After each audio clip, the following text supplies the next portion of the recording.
গতকালকে রাত্রে চট্টগ্রামের বাঁশখালীতে বিএনপির নেতা নেত্রী ধান লাগাইতে গেছিল, আর জনগণ দইরা কইতেছে লাগারে লাগা ধান লাগা, লাগারে লাগা ধান লাগা।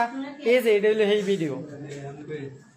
এই ধরনের নেতা বিএনপি দলের মধ্যে থাকলে বিএনপি সুনাম অটোমেটিকলি বেড়ে যাবে। দেখুন নোয়াখালীর এই বিএনপির নেতা মেয়ে নিয়ে হোটেলের মধ্যে ধরা খেয়ে গেছে। এই বিএনপির নেতাকে কি করা উচিত?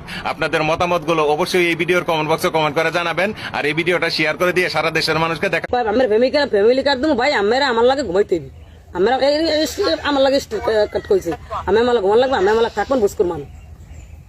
কত বড় সাহস আমার ফ্যামিলি কার্ড দেবে, আমার লাগে আমার ঘুমাইতে দিবি। কেডা এটা? বিএনপির দরবেশ বাবা মনিরুল্লাহ কি নারী সহ আটক হোটেলে? এই কারণে তো বলি চাচা, কি কারণে সংসদে বুরকার বিরুদ্ধে কথা বলে? এটাই কি তার আসল কারণ চাচা?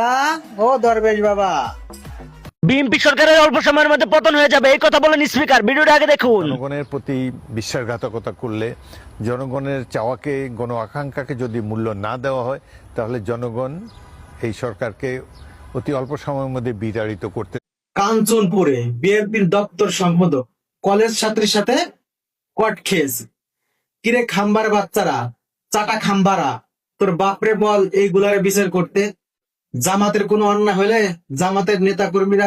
চাঁপাইনবাবগঞ্জে এক প্রবাসীর স্ত্রীর ঘরে আপত্তিকর অবস্থায় যুবদল নেতা আব্দুর রহমান বিশ্বাসকে আটক করে পুলিশে দিয়েছে স্থানীয় জনতা। বিএনপি নেতার সাথে প্রবাসীর বউ কট ব্যাপার না আন্টি।